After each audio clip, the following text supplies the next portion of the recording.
Dr. Ralph Wilson with Web Marketing Today. I'm here at the Search Engine Strategies Conference in Chicago with Bruce Clay, who is one of the top people in the field of search engine optimization, and lately has been doing a lot of training in that field all over the world. Bruce, what I'd like to talk today about is what you need to know about behaviorally based search. What is that to start out with? Well, I think many people have seen it. Behavior-based search is the modification of a search result for a query based upon a prior query.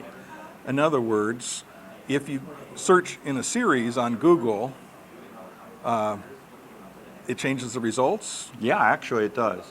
An example, let's say you're searching on a vacation in the Bahamas.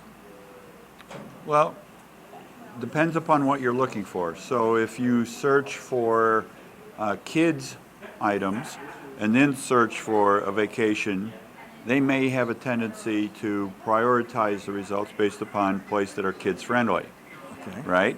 If you're into scuba diving, they might find places on the beach. If you're into mountain climbing, they might find places off the beach. So they're going to assume some things you've already searched for are in your intent.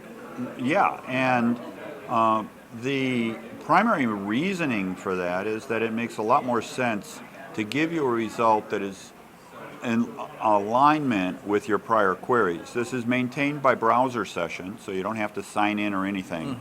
You log into your browser, you do some queries. Query 1 is used to bias query 2.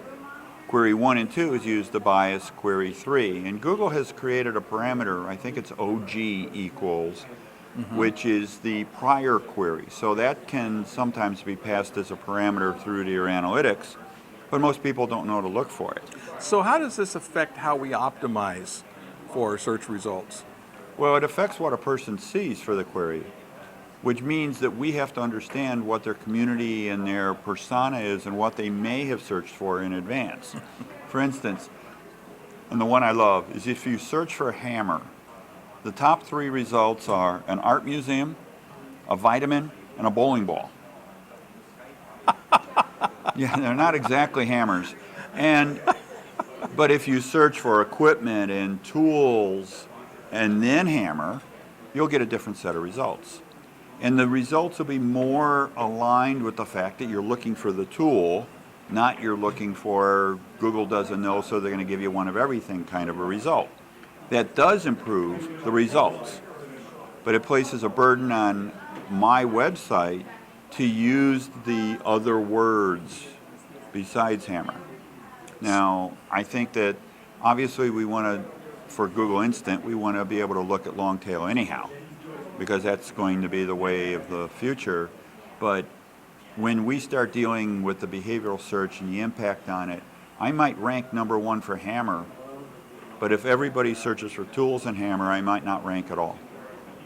The opposite is, I might rank number 20 for equipment, I rank number 20 for tools, I rank number 20 for hammer, but if you do it in that order, I might rank number 1 for hammer.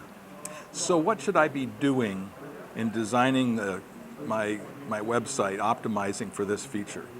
Well, the first, obviously, in any optimization is to pick your keywords.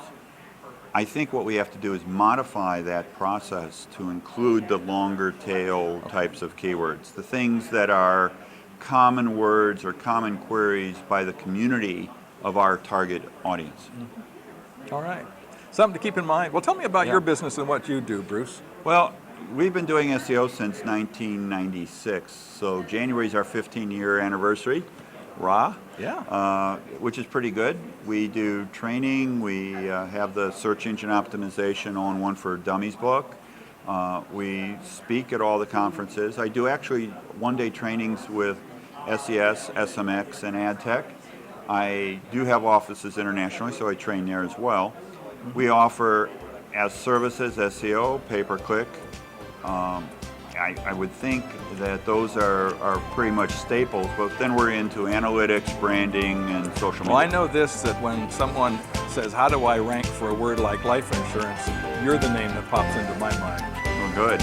Thanks for sharing with us. This is Ralph Wilson with Web Marketing Today.